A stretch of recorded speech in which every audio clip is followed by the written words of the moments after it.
দাসত্ব করা, সেই আল্লাহ তাআলার গোলামি করাকে আল্লাহ তাআলা আমাদের জন্য ফরজ করে দিয়েছেন। জোরে বলুন ঠিক কিনা?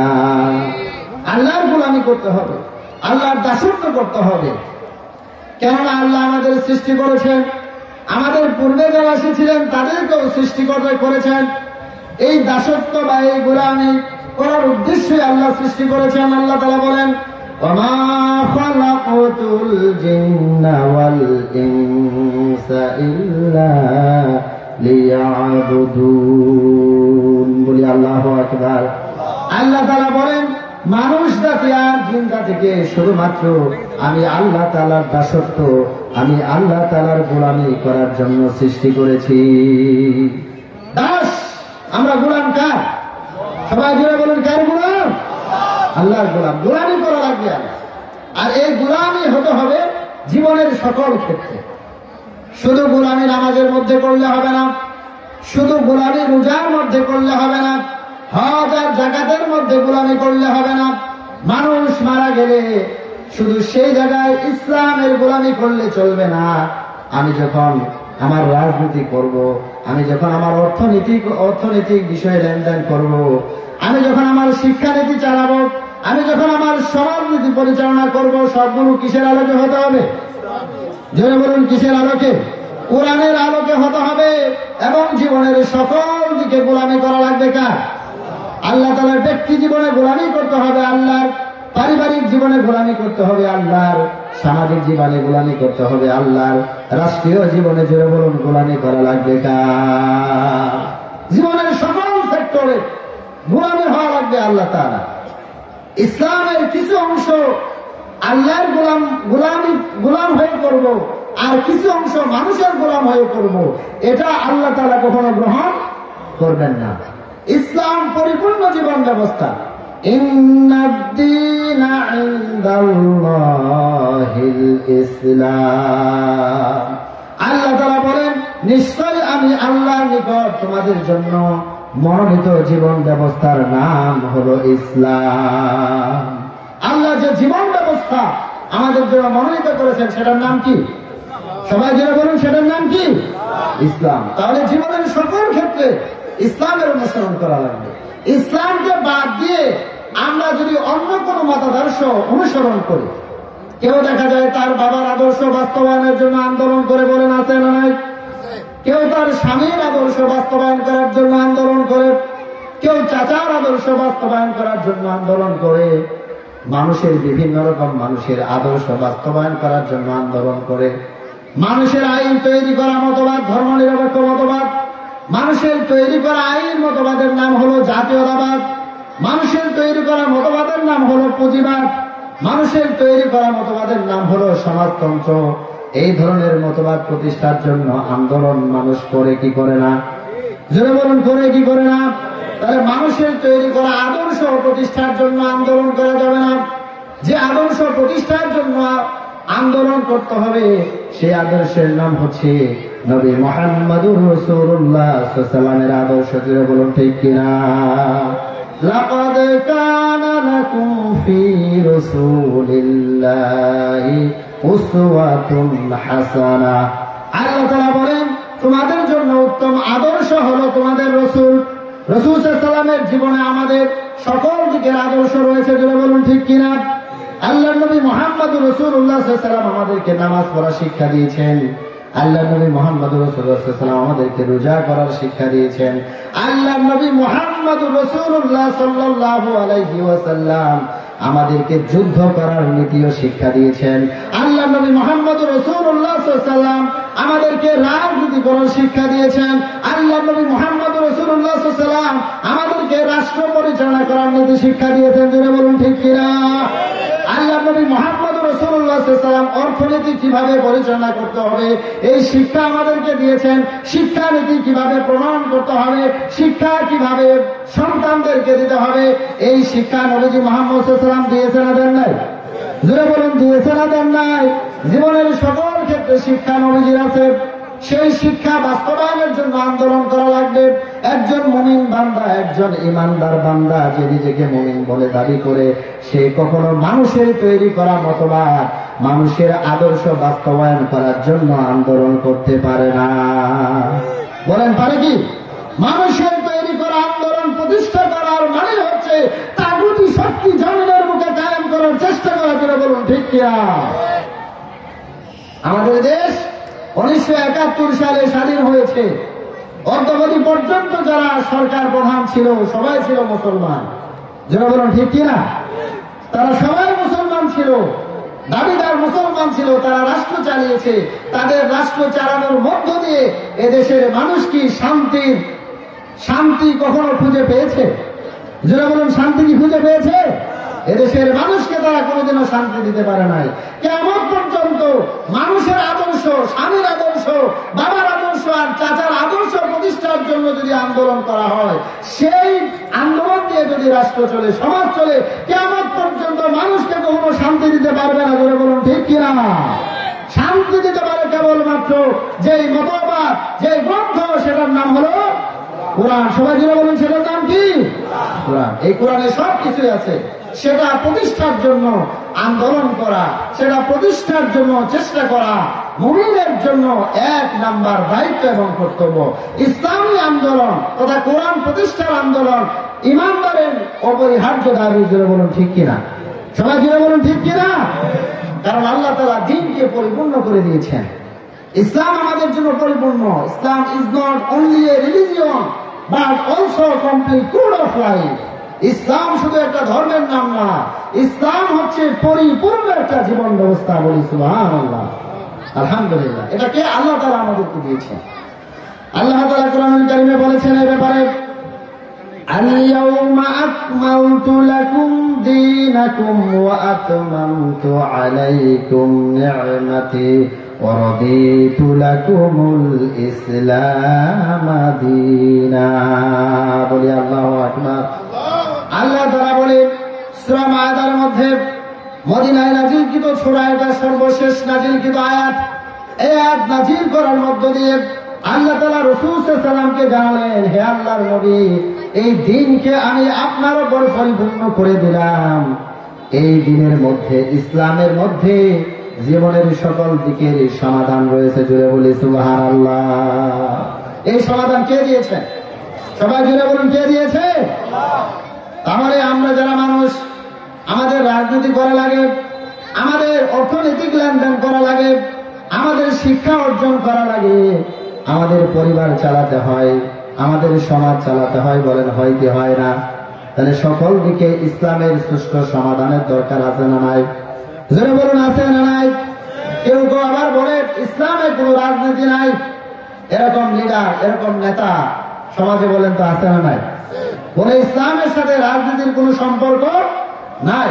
যদি ইসলামের সাথে রাজনীতির সম্পর্ক নাই থাকে, তাহলে কোন মুসলমান, কোন ইমানদার বান্দা কি রাজনীতি করতে পারে? জোরে বলুন করতে পারে কি? তাহলে ইসলামের সাথে যার সম্পর্ক নাই সেটা তো মুসলমান করতে পারে না, ইমানদার করতে পারে না।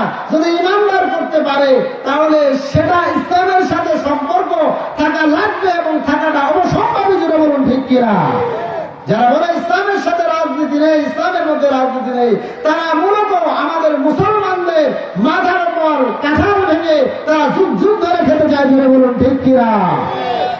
বর্তমান সময়ে সাধারণ মানুষ এবং আলেম ওলামারা বুঝতে শিখেছে যে আমরা আর শোষিত হব না, আমরা আর নির্যাতিত হব না, এবার আমরা কোরআন দিয়ে রাষ্ট্র পরিচালনা করবো। জোরে বলুন ঠিক কিনা? কারণ ইসলামের মধ্যে সব জীবনের সকল দিকে সমাধান রয়েছে। সমাধান চাও যদি জীবনে মরণে, ফিরে যাও খুঁজে নাও চোখ রাখো কোরআনে, তবেই পাবে সুখ শান্তির ঠিকানা, তবেই পাবে সুখ শান্তির ঠিকানা। মনে না মেনে নাও যদি তুমি মনে প্রাণে,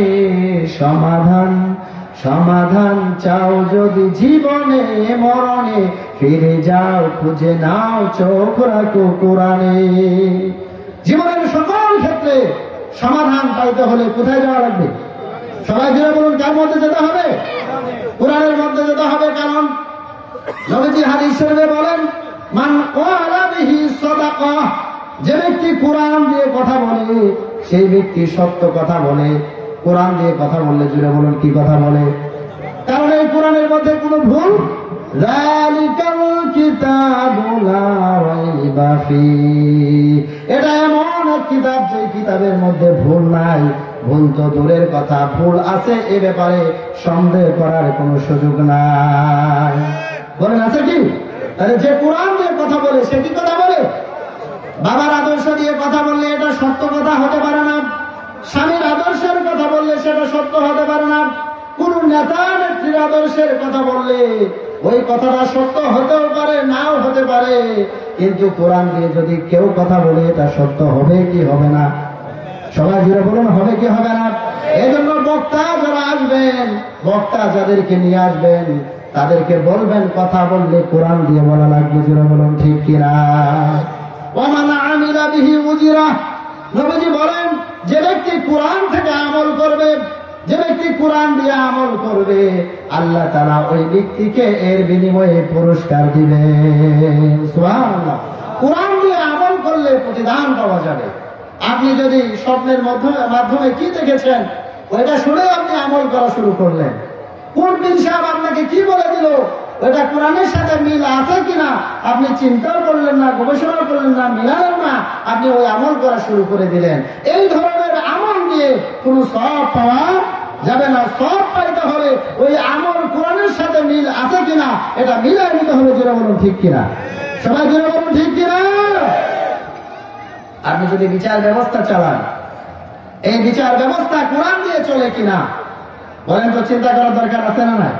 কোরআন দিয়ে যদি বিচার ব্যবস্থা চলে তাহলে বিচার করার জন্য যিনি বিচার করবেন আর যারা বিচারের সম্মুখীন হবেন অবশ্যই পুরস্কার পাবেন। বলেন পাবেন কি পাবেন না?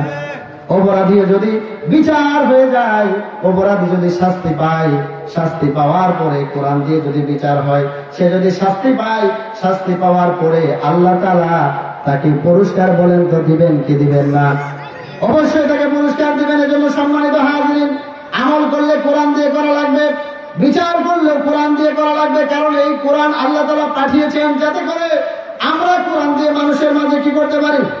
বিচার ফয়সালা করতে পারি। জুড়ে বলুন ঠিক কিনা?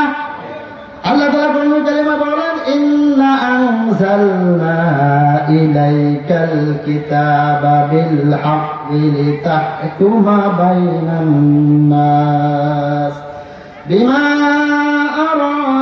আরাকাল্লাহু ওয়া লা তাকুন লিল খাইনিনা খাসীমা। আল্লাহ তাআলা বলেন এই কিতাব, এই কোরআন আমি নাজিল করেছি আপনার উপর। মুহাম্মদ সাল্লাল্লাহু আলাইহি ওয়াসাল্লামকে আল্লাহ তাআলা বলতেছেন, হে নবী, এই কিতাব আমি আপনার উপর নাজিল করেছি এজন্যই যাতে করে আপনি মানুষের মধ্যে এই কোরআন দিয়ে ফয়সালা করতে পারেন, মানুষের মাঝে যাতে আপনি কোরআন দিয়ে বিচার করতে পারেন, সমস্যার সমাধান দিতে পারেন। এই জন্যই আমি আল্লাহ আপনার উপর কোরআন নাজিল করেছি।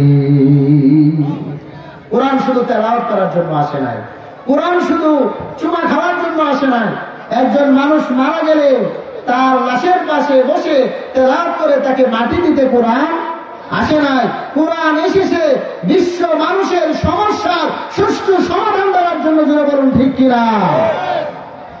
আজও কোরআন শুধু আমরা মসজিদে রাখলাম, মাদ্রাসায় রাখলাম, হাবেশ সাবলা সিনার ভিতরে রাখলাম। এই কোরআন দিয়ে যে সমাজ চালাতে হবে, এই কোরআন দিয়ে যে বিচার ফাইসালা করতে হবে, এই দিকে আমরা আজও যেতে পারলাম না। বলেন ঠিক কিনা? এদিকে যাওয়ার দরকার বলেন তো আছে না নাই? যদি এই দিকে যাওয়া হয় এবং কোরআন দিয়ে যদি বিচার ফাইসালা করা হয়, কোরআন দিয়ে যে আমলই করা হবে সেই আমলের পুরস্কার দিবেন কে? সবাই জুড়ে বলুন কে দিবেন? ওয়া মান হাকামা বিহি আদালা। নবীজি বলেন যে ব্যক্তি কোরআন দিয়ে বিচার করে সে ন্যায় বিচার করে। কোরআন দিয়ে বিচার করলে ইনসাফ কায়েম করা যায়। কোরআন ছাড়া মানুষের তৈরি করা তন্ত্র মন্ত্র দিয়ে জমিনে কোনোদিন ইনসাফ কায়েম করা যাবে না। যেন বলুন যাবে কি? নিশ্চয়ই যাবে না। কেবলমাত্র কোরআনের শাসন প্রতিষ্ঠিত হলে মানুষ ন্যায় বিচার পাবে, ইনসাফ ভিত্তিক সমাজের সব মানুষ গ্রহণ করতে পারবে। যেন বলুন ঠিক কিনা? সেই সমাজ কায়েমের জন্য আন্দোলন করা লাগবে, সংগ্রাম করা লাগবে, লড়াই করা লাগবে। কারণ পৃথিবীতে কোনো মতবাদ আন্দোলন আন্দোলন ছাড়া, লড়াই ছাড়া, সংগ্রাম ছাড়া প্রতিষ্ঠিত হয় না, হতে পারে না। জোরে বলুন ঠিক কিনা? হয় কি? কোন আদর্শই সংগ্রাম আর আন্দোলন ছাড়া প্রতিষ্ঠিত হয় না। যেহেতু ইসলাম একটা পরিপূর্ণ জীবন ব্যবস্থা, সেহেতু ইসলামের বিধিবিধানগুলো আমাদের কায়েম করার জন্য আন্দোলন করা লাগবে। রাস্তার কোন পাশ দিয়ে চলা সম্ভব? সবাই জেনে বলুন কোন পাশ দিয়ে? কিন্তু আমরা কোন পাশ দিয়ে চলি? কেন চলি? রাষ্ট্রীয় আইন। বলেন তো সুদ খাওয়া কি? সবাই জেনে বলুন সুদ খাওয়া কি? হারাম। কিন্তু আমাদের ব্যাংক ব্যবস্থার মধ্যে সুদ আছে কি নাই? ঘুষ খাওয়া কি? আমাদের চাকরি ব্যবস্থার মধ্যে ঘুষের প্রচলন বলেন তো আছে না নাই? এরপরে জেনা ব্যভিচার করা কি? হারাম। অথচ জেনা ব্যভিচার করার জন্য পতিতালয়ের লাইসেন্স আমাদের দেশে, আমাদের সমাজে বলেন তো দেওয়া আছে না নাই? আল্লাহ হারাম করলেন, অথচ আমরা হালাল করে দিচ্ছি। আইন পাশের মাধ্যমে মদ পান করা হারাম, অথচ মদের লাইসেন্স দেওয়া আছে, মদের দোকানের লাইসেন্স দেওয়া এই রাষ্ট্রের মধ্যে আছে না নাই? জোরে বলুন আছে না নাই? তাহলে এইগুলো সমাজ থেকে দূর করতে হলে কোরআনের রাজ কায়েম করা লাগবে, কোরআন প্রতিষ্ঠা করা লাগবে। এছাড়া কখনো এই ধরনের অন্যায়গুলো সমাজ থেকে দূর হয়ে যাবে না। জোরে বলুন ঠিক কিনা?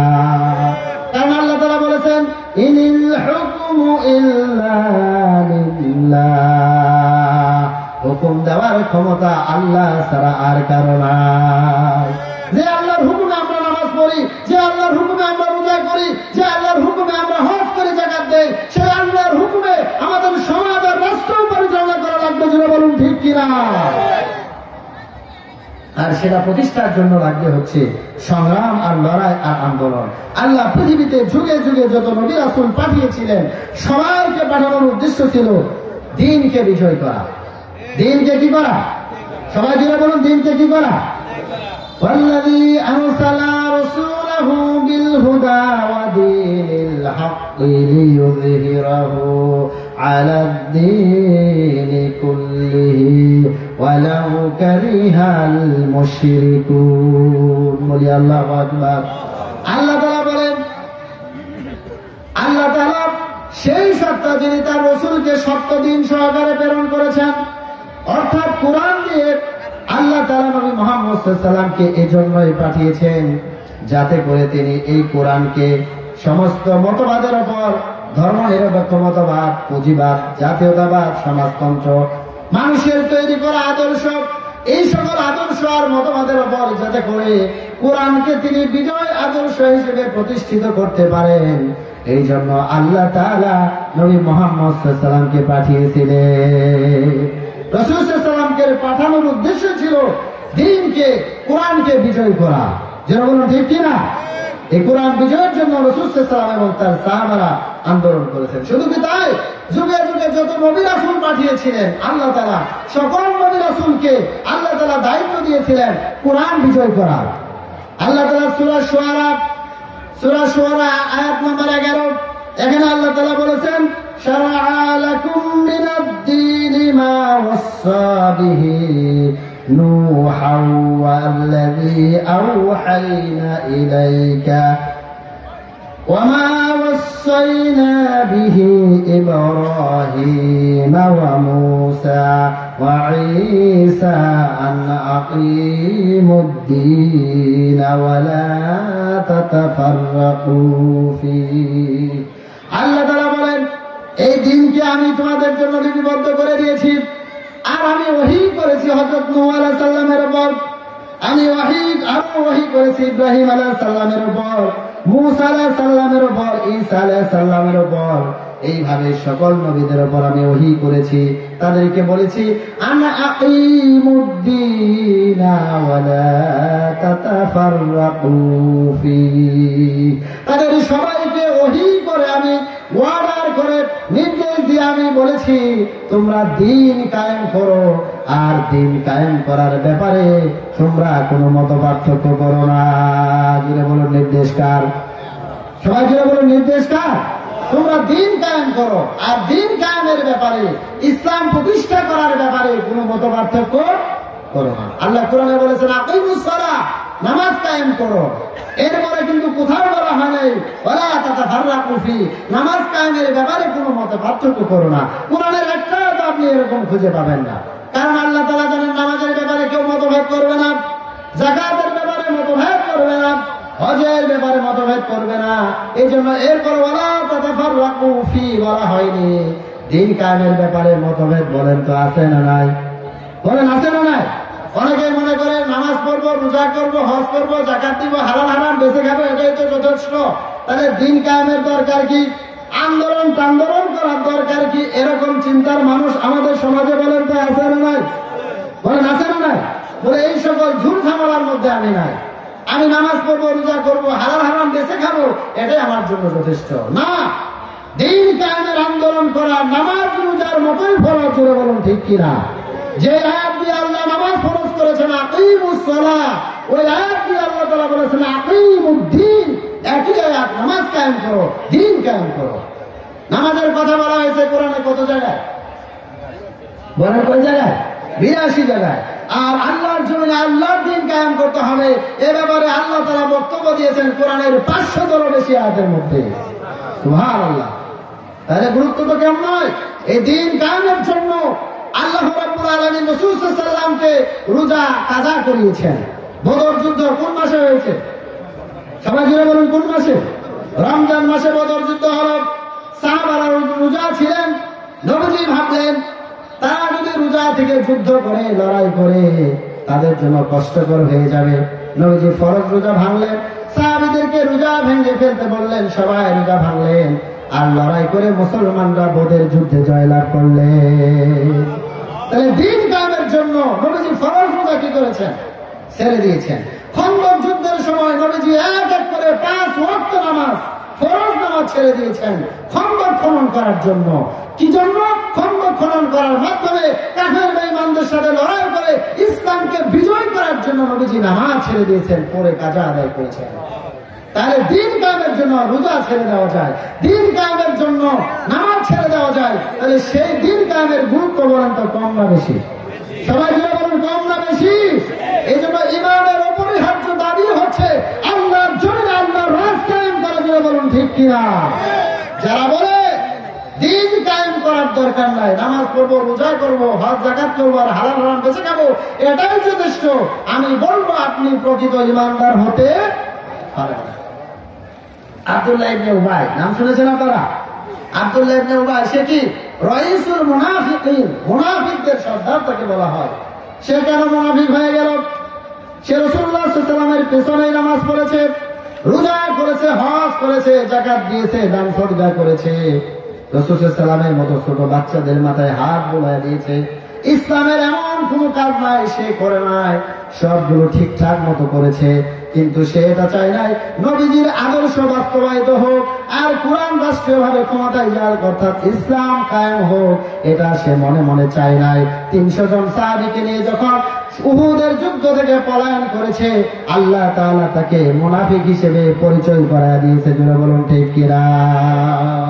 আল্লাহর জমিনে আল্লাহর দিন কায়েমের চিন্তা যারা করে না, মনের ভিতরে যারা এই মনোবাসনা রাখে না, এটা দিয়ে শিক্ষা দিয়েছেন, সে যত বড় সাহাবী হোক না কেন সে কি হয়ে যায়?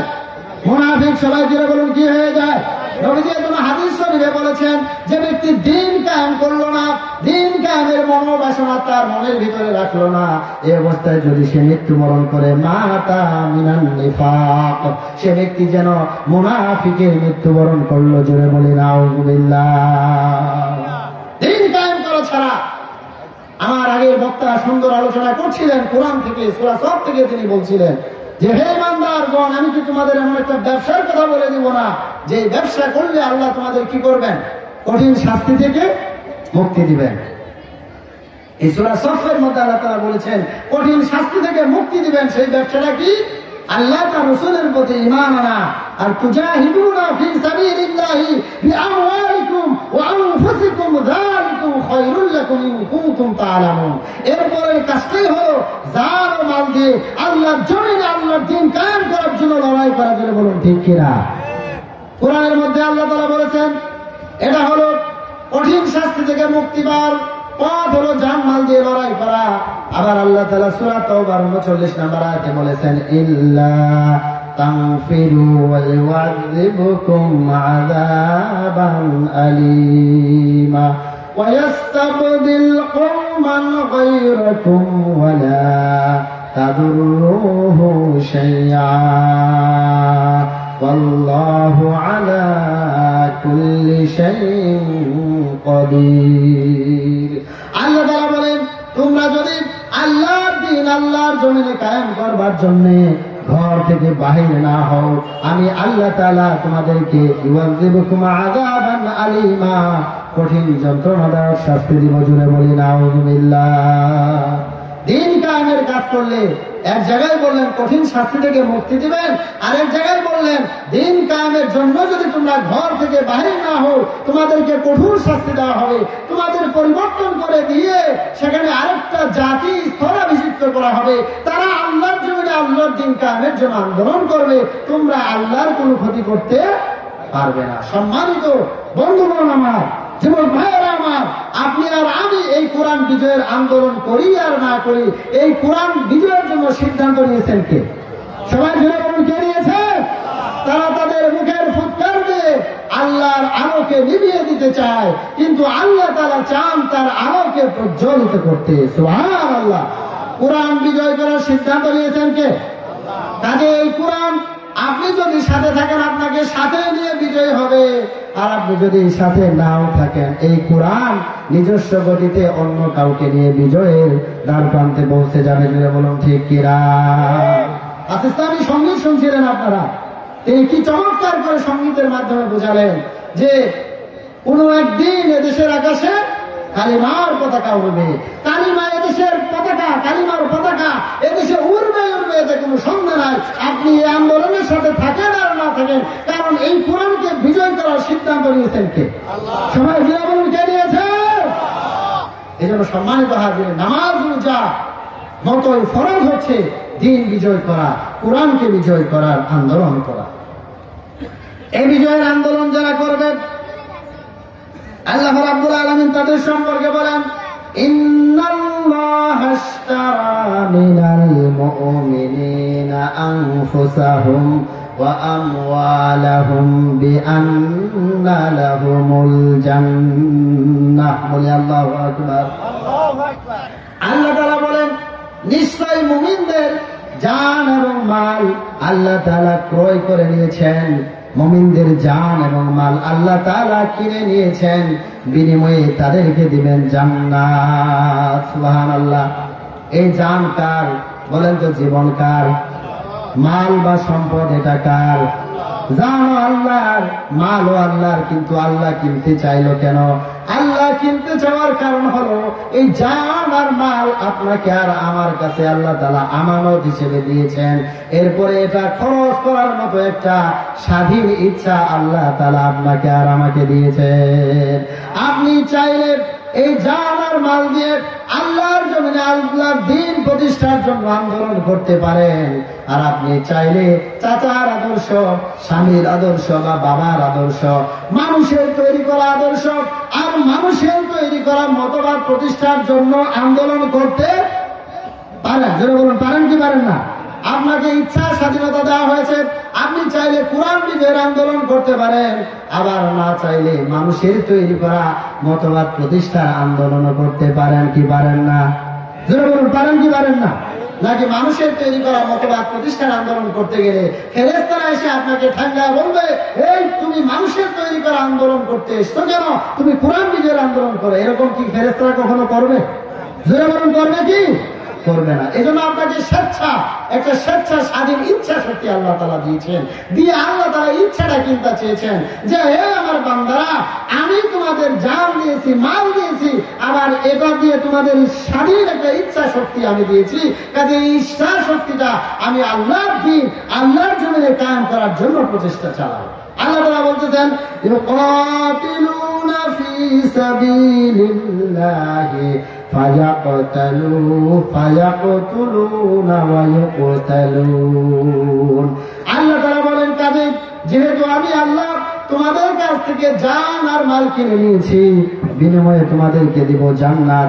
কাজেই তোমরা এই জান আর মাল দিয়ে আমি আল্লাহ রাস্তায় লড়াই করো, আমি আল্লাহর দিন আল্লাহর জমিনে কায়েম করার জন্য চেষ্টা করো। আর এই কাজ করতে গিয়ে তোমরা মারো এবং মরো। কে নির্দেশ দিয়েছেন? সবাই জোরে বলুন, নির্দেশ দিয়েছেন কে? এই দিন কায়েমের জন্য, ইনসাফ কায়েমের জন্য জান মাল খরচ করে এই পথে গিয়ে মারতে হবে এবং মরতে হবে। তার মানে লড়াই তথা সংগ্রাম জোরে বলুন করার দরকার আছে না? আল্লাহ তাআলা বলেন, ওমা লাকুম লা তুকাতিলুনা ফি সাবিলিল্লাহি ওয়াল মুস্তাদআফিনা মিনার রিজালি ওয়ান নিসাই ওয়াল বিলদানিল্লাযীনা ইয়াকুলুনা ربنا أخرجنا من هذه القرية الظالم أهلها واجعل لنا من لدنك وليا واجعل لنا من لدنك نصيرا قل الله أكبر। আল্লাহ তাআলা বলেন, তোমাদের কি হলো যে তোমরা আল্লাহ রাস্তায় লড়াই করছো না? তোমাদের কি হলো যে তোমরা আল্লাহ রাস্তায় সংগ্রাম করছো না? অথচ দুর্বল পুরুষরা, নারীরা আর শিশুরা আল্লাহর কাছে আর্তনাদ করছে, আল্লাহ তাআলা আপনি আমাদেরকে জালিম সরকার থেকে বের করেন, জালিমদের হাত থেকে আমাদেরকে রক্ষা করেন, আপনার পক্ষ থেকে আমাদের জন্য অভিভাবক প্রেরণ করেন এবং আপনার পক্ষ থেকে আমাদের জন্য সাহায্যকারী প্রেরণ করেন। এই দিনের পক্ষে থাকার কারণে, ইসলামকে জীবনের আদর্শ হিসেবে মেনে নেওয়ার কারণে মুসলমানেরা এই সমাজে নির্যাতিত হয়েছে না হয় নাই? জোরে বলুন, হয়েছে না হয় নাই? কোরআনের কথা বলার কারণে আমাদের মুফতি আমির হামজাকে দীর্ঘ 3 বছর জেলের অন্ধকার প্রকোষ্ঠে বন্দী করে রাখা হয়েছিল। জোরে বলুন, ঠিক কিনা? আমাদের কোরআনের পাখি আল্লামা দেওয়ার হোসেন সাইদিকে মিথ্যা মামলা দিয়ে বছরের পর বছর জেলের অন্ধকার প্রকোষ্ঠে বন্দী করে রেখেছিল। জোরে বলুন, ঠিক কিনা? আয়না ঘর বানিয়ে ওরা আমাদের আলেম আমাদেরকে সেখানে নিয়ে গিয়ে নির্যাতন করেছে না করে নাই?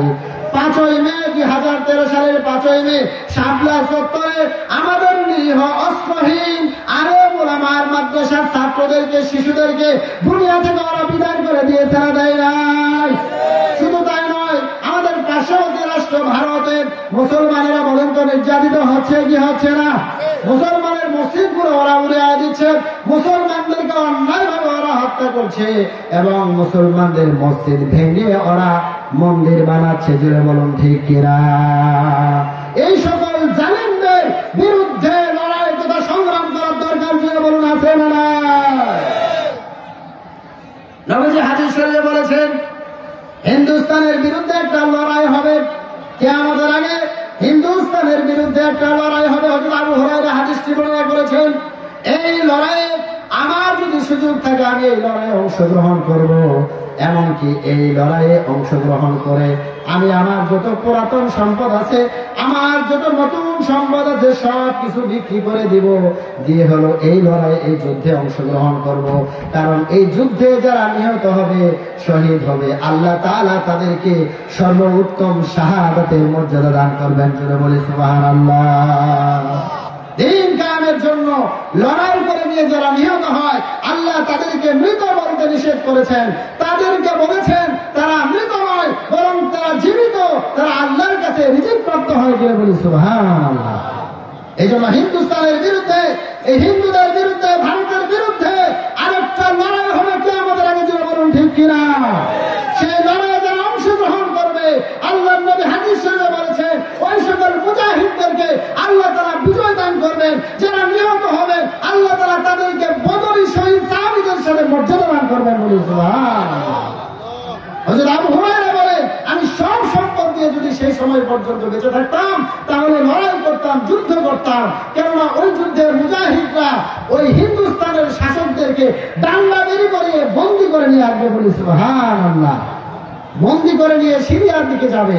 এই সিরিয়াতে আগমন করবেন আমাদের নবীর পূর্বে যিনি এসেছিলেন, তার নাম কি বলেন? হযরত ঈসা আলাইহিস সালাম। তিনি কোথায় আগমন করবেন? সিরিয়ায়। এই সিরিয়ায় দীর্ঘদিন মুসলমানেরা নিপীড়িত হয়েছে, বঞ্চিত হয়েছে, যারা বলুন ঠিক কিনা। 30 লক্ষ মুসলমান তুরস্ক গিয়ে আশ্রয় নিয়েছিল।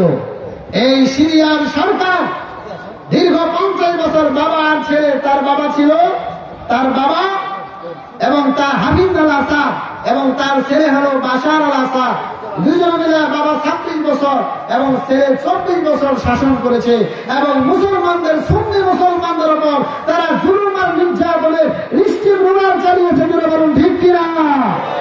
সেই সিরিয়াকে আল্লাহ তাআলা বিজয় দান করেছেন গত কয়েকদিন আগে। বলি আলহামদুলিল্লাহ।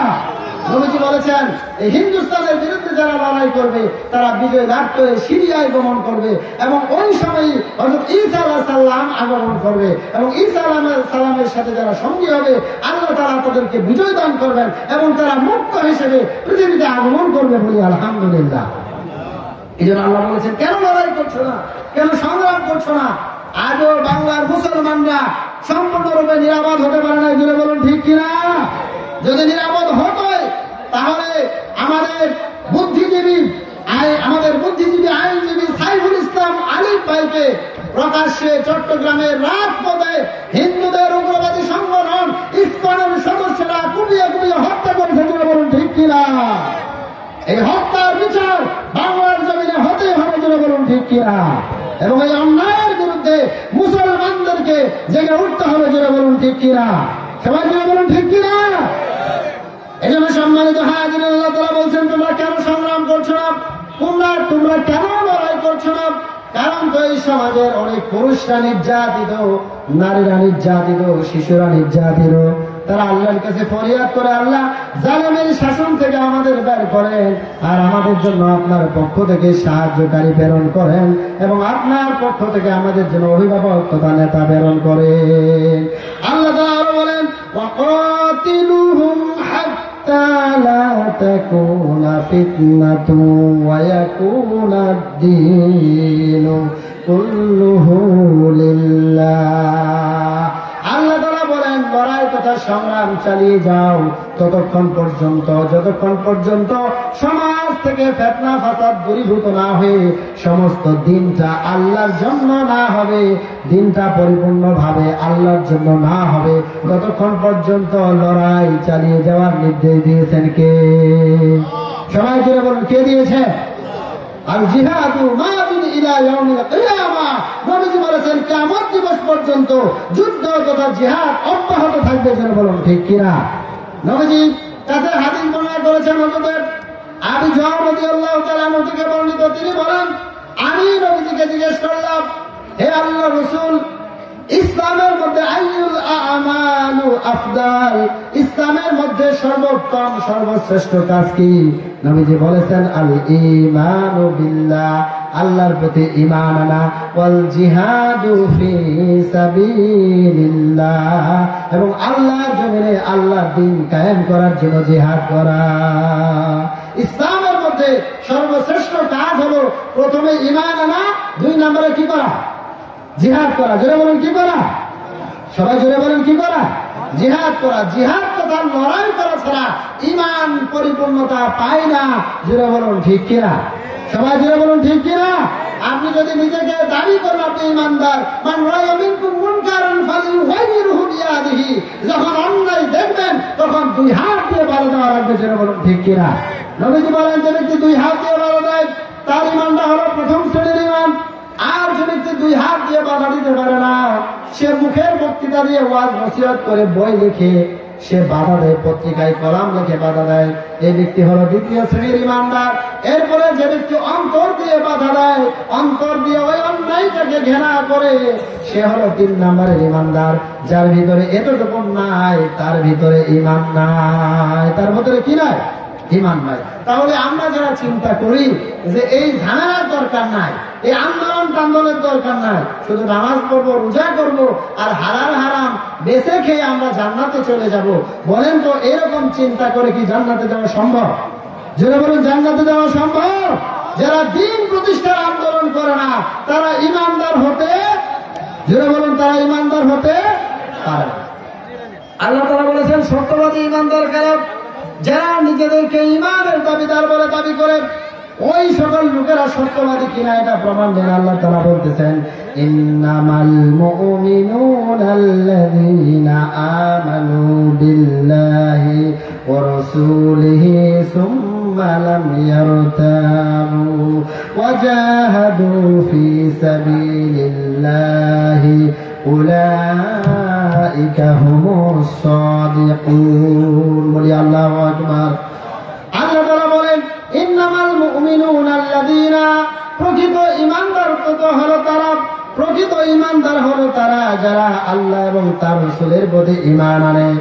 এরপর সুম্মা লাম ইয়ারতাবু, এরপরে ঈমানের মধ্যে আর কোনো সন্দেহ পোষণ করে না। কোন ব্যাপারে সন্দেহ করে না? আল্লাহ তাআলা বলতেছেন ওয়া জাহাদু ফি সাবিলিল্লাহ, আল্লাহর রাস্তায় জিহাদ করার ব্যাপারে ঈমান আনার পরে যারা সন্দেহ পোষণ করে না, মনের ভিতরে যারা সন্দেহ করে না, আল্লাহ তাআলা বলেন উলাইকা হুমুস সাদিকুন, এই সকল লোকেরাই কেবল ঈমানের দাবিতে সত্যবাদী। ঈমানের দাবিতে সত্যবাদী হতে হলে আল্লাহর জমিনে আল্লাহর দ্বীন প্রতিষ্ঠার জন্য জিহাদ করা লাগবে, লড়াই করা লাগবে। যেটা বলুন ঠিক কিনা? সবাই যেটা বলুন ঠিক কিনা? আল্লাহ তাআলা নিজে বলেছেন সত্যবাদী ঈমানদার তো তারা যারা আল্লাহর রাস্তায় আল্লাহর জমিনে আল্লাহর দ্বীন কায়েমের জন্য কি করে?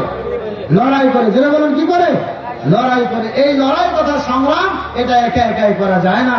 এই লড়াই বা সংগ্রাম করতে হলে সংঘবদ্ধ প্রচেষ্টার দরকার হয়, দলের প্রয়োজন হয়। যেটা বলুন ঠিক কিনা? ওয়াতাসিমু বিহাবলিল্লাহি জামিআন ওয়া লা তাফাররাকু, তোমরা সংঘবদ্ধ হয়ে আল্লাহর রজ্জুকে আঁকড়িয়ে ধরো, পরস্পর বিচ্ছিন্ন হয় না। এই নির্দেশ দিয়েছেন কে? সবাই যেটা বলুন কে নির্দেশ দিয়েছে? আল্লাহ তাআলা বলছেন ওয়াতাকুম মিনকুম উম্মাতুন ইয়াদউনা ইলাল খায়র, তোমাদের মধ্যে একটা দল অবশ্যই থাকা উচিত যারা মানুষকে কল্যাণের দিকে ডাকবে, সৎ কাজের আদেশ করবে আর অসৎ কাজে নিষেধ করবে। ওয়া উলাইকা হুমুল মুফলিহুন, তারাই হবে সফলকাম। বলে সুবহানাল্লাহ। সম্মানিত হাজির, এই যে 10 নং ঝাউগাড়া উলামা পরিষদ, তারা মানুষদেরকে আল্লাহর দ্বীনের দিকে ডাকছে, মানুষদেরকে সৎ কাজের আদেশ করছে আর অসৎ কাজে নিষেধ করছে। যেটা বলুন ঠিক কিনা? তাহলে আমরা সবাই মিলে এই উলামা পরিষদের সাথে সম্পৃক্ত হয়ে এবং আল্লাহর জমিনে আল্লাহর দ্বীন কায়েমের জন্য যেই সংগঠন লড়াই করে, যেই সংগঠন চেষ্টা করে, সেই সংগঠনের নাম হচ্ছে বাংলাদেশ জামাত ইসলামী। যেটা বলুন ঠিক কিনা? এই জামাত ইসলামীর সাথে সম্পৃক্ত হয়ে আল্লাহর জমিনে আল্লাহর দ্বীন প্রতিষ্ঠার জন্য লড়াই করা লাগবে এবং হযরত ঈসা আলাইহিস সালামের সঙ্গী হতে হলে এই সংগঠনের সাথে সম্পৃক্ত হয়ে কাজ করার উদাত্ত আহ্বান আপনাদের কাছে রেখে আপনাদের সবার জন্য দোয়া করে আমার জন্য দোয়া আছে। আজকের সংক্ষিপ্ত বক্তব্য আমি এখানে শেষ করছি। ওয়া আখিরু দাওয়ানা আলহামদুলিল্লাহি রাব্বিল আলামিন। আসসালামু আলাইকুম ওয়া রাহমাতুল্লাহি ওয়া বারাকাতুহু।